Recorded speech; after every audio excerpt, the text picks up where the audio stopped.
The quiet weight of the gun in my hand was all I could focus on, as I listened to the muffled sounds of betrayal from the other room. Emily's voice drifted through the air, soft and laced with an emotion I couldn't quite grasp. "Robert and I are trying for a baby, so you'll have to use condoms," she murmured. The words hit me like a punch to the stomach, and my fingers tightened around the cold steel of my weapon. Her lover's laugh, mocking and cruel, followed shortly after. "Wouldn't it be hilarious if your cuckold husband ended up raising my kid?" The room around me seemed to close in as I stood frozen in place. A chilling numbness spread through me, my blood running cold at the thought of everything I had built crumbling under the weight of their deceit. The quiet was deafening, and yet I could still hear the mocking laughter of the man who had taken my wife from me. It seemed to echo in my mind, bouncing between my ears until it was all I could hear. Slowly, I stepped out of the shadows, moving with the calculated precision of someone who had long since let go of any pretense of peace. My steps were silent, but inside my heart pounded. The anger that had been building inside me for months now surged to the surface. I had seen the signs, the cold distance in her eyes, the constant phone buzzing, the strange, unfamiliar scent on her clothes when she returned home late.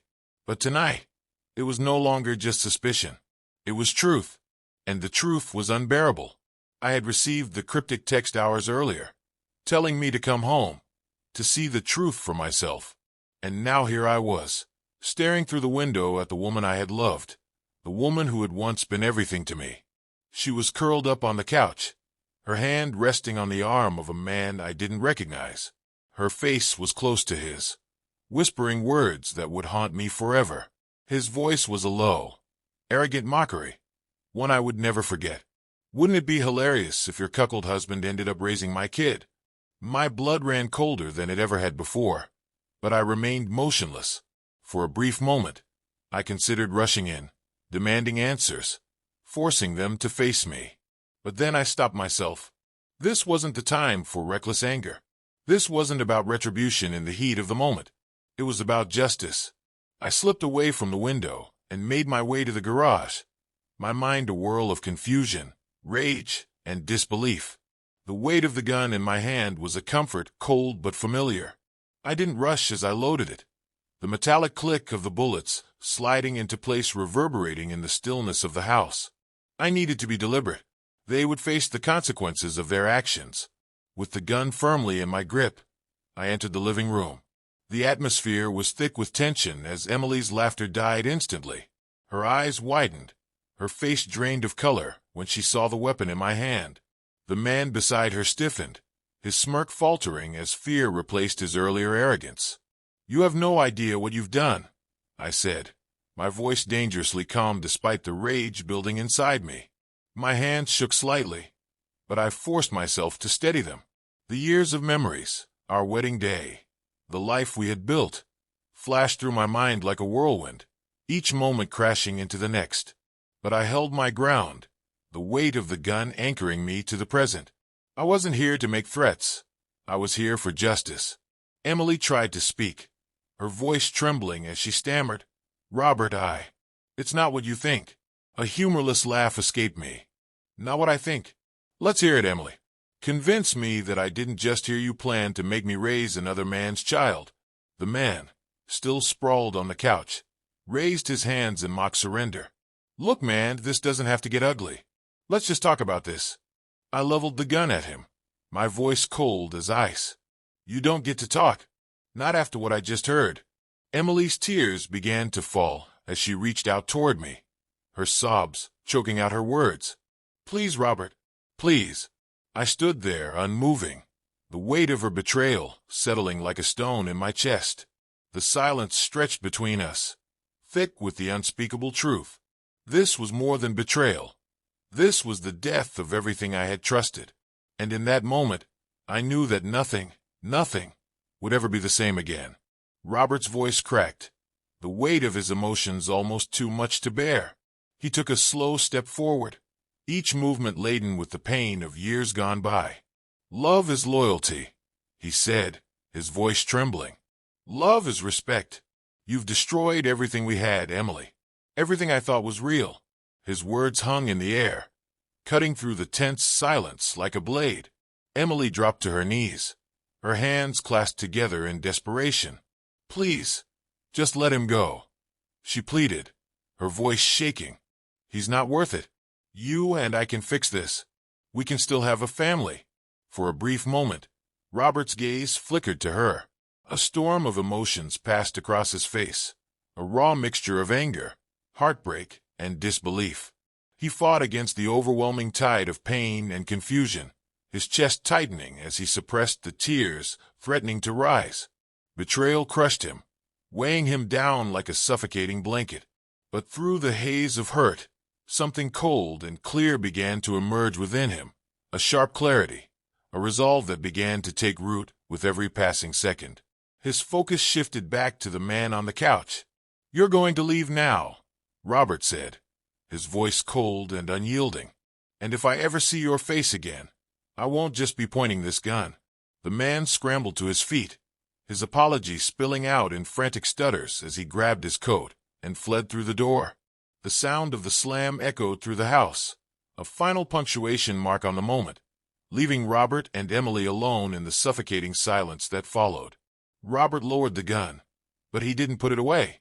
His eyes remained locked on Emily as his mind raced, the fury still burning beneath the surface.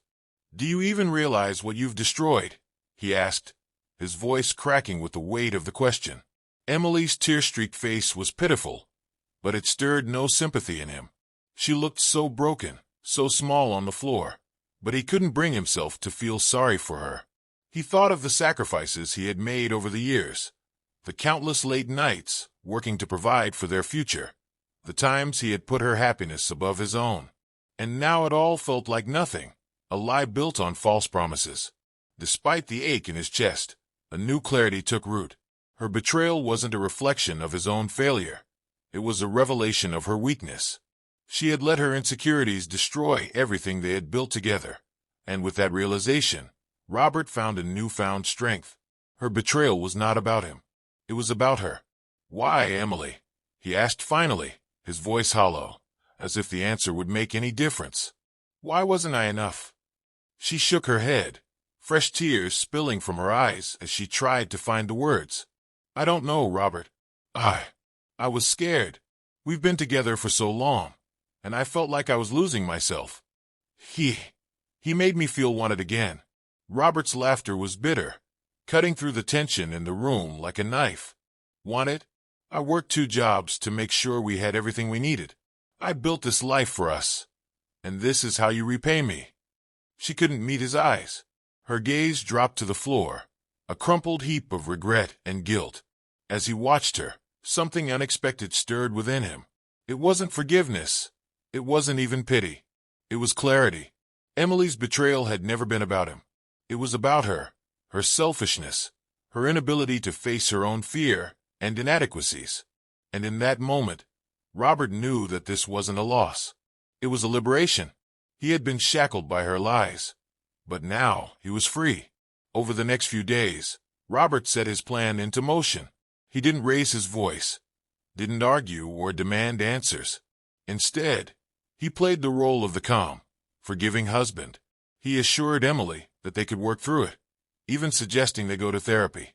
Emily, eager to believe that things could go back to normal, agreed wholeheartedly. But Robert had no intention of reconciliation. His mind was already spinning a plan, a quiet, methodical revenge that would unfold in calculated precision. With each passing day, the pieces of his plan clicked into place. He gathered evidence, text messages, photos, financial records that showed Emily had used their joint account to fund her affair. Once he had everything, he contacted one of the best divorce attorneys in the state. He filed for divorce, citing adultery, and made sure the evidence was airtight, leaving no room for Emily to contest it. When she was served the papers, her face went ghostly white. "You can't do this to me," she whispered, her voice barely a breath. Robert's smile was faint, but it held no warmth. "I already have," he replied, but he wasn't finished. Knowing how much Emily valued her social standing, Robert leaked just enough details about her affair to their mutual friends and family. The whispers spread quickly, and soon, Emily found herself ostracized. Invitations stopped coming. Her friends no longer returned her calls, and even her parents expressed their disappointment. The social fabric she had once relied on began to unravel, and she was left isolated, alone in the wake of her choices.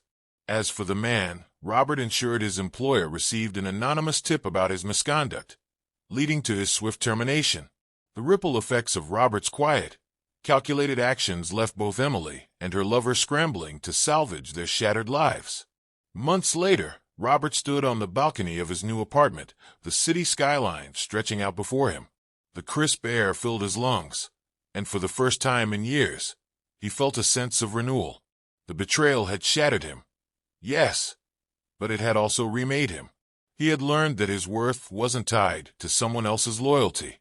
Sometimes, letting go was the ultimate act of self-respect. He took a sip of his coffee, a faint smile crossing his lips as he gazed out over the city. The past no longer held him captive. He had reclaimed his future. The pain of betrayal still lingered, but it no longer consumed him. He had taken back control of his life, leaving Emily and her lover to face the consequences of their choices. As Robert stood there, savoring the quiet victory, he realized that the greatest lesson his journey had taught him wasn't just about the betrayal. It was about how to respond to it. Pain was inevitable, but how you chose to handle it defined who you were. The betrayal had broken him, yes, but it had also forged him into someone stronger, someone who now understood the importance of self-respect and boundaries. The scars left by Emily's actions were no longer reminders of what he had lost, but of what he had gained: freedom, clarity, and the courage to rebuild his life. Justice hadn't come from violence or anger, but from the quiet dismantling of the lies that had once defined his world. Some shadows hide secrets, but others hold strength, and in the end, the light always finds a way.